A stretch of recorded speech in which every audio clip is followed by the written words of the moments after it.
వినియోగించుకోండి, మంచి జీవన విధానంలో జీవించండి. కొంతమంది రౌడీ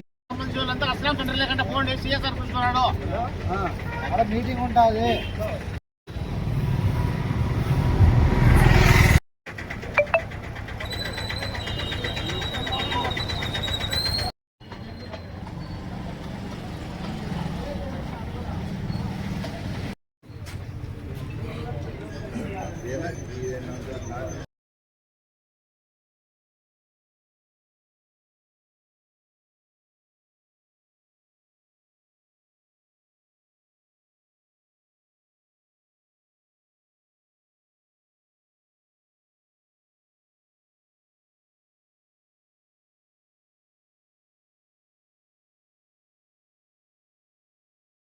ఈరోజు ఉదయం 5:30 నుంచి ఇప్పటి వరకు కూడా నిజాంవలి కాలనీ కదిరి టౌన్లో నాకాబందీ ఏర్పాటు చేయడం జరిగింది. ఈ నాకాబందీలో డిఎస్పీ నేను, 2 సిఐలు, 7 మంది ఎస్ఐలు, దాదాపుగా 110 మంది సిబ్బంది పాల్గొనడం జరిగింది. అంతా సిబ్బంది అంతా కూడా బృందాలుగా ఏర్పడి ఎక్కడెక్కడైతే అనుమానాలు ఉన్నాయో వారి ఇళ్లన్నీ కూడా తనిఖీ చేయడం జరిగింది.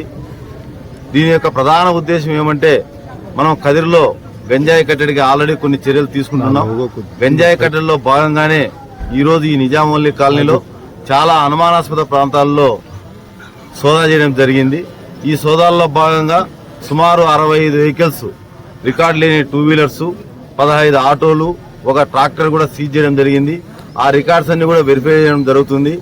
ముఖ్యంగా ప్రజలకు విజ్ఞప్తి ఏమనగా, అపరిచిత వ్యక్తుల నుంచి ఏదైనా 2 వీలర్స్ కొనడం కానీ లేకపోతే మార్టిగేజ్ కుదవ పెట్టుకోవడం కానీ చేయరాదు. ఎందుకంటే ఆ వెహికల్ వాళ్ళకి ఏ విధంగా వచ్చింది వాళ్ళకి తెలియదు. అందువల్ల ఈ కొన్నవారు ఇబ్బందులకు గురవుతారు. అంతేకాకుండా నిజాంవలి కాలనీ వాసులందరికీ తెలియజేయడం ఏమనగా, గంజాయి కొనడం కానీ తాగడం కానీ ఎట్టి పరిస్థితుల్లో చేయరాదు. ఆ విధంగా చేస్తే వారిపై కఠిన చర్యలు తీసుకుంటాం. ఆల్రెడీ కొంతమంది గంజాయి అమ్మేవారు ఈ ప్రాంతంలో ఉన్నారు. వారి మీద ప్రత్యేక నిఘా ఉంటుంది. వారిపై షీట్లు కూడా ఉన్నాయి. అయితే మా పై అధికారుల ఆదేశాల మేరకు వారి యొక్క ప్రవర్తన బాగుంటే గమనించి రాబోయే డిసెంబర్లో ఆ షీట్లు కూడా తీసేదానికి మా అధికారులతో చర్చిస్తామని మీ ముఖంగా తెలుపుకుంటున్నాం.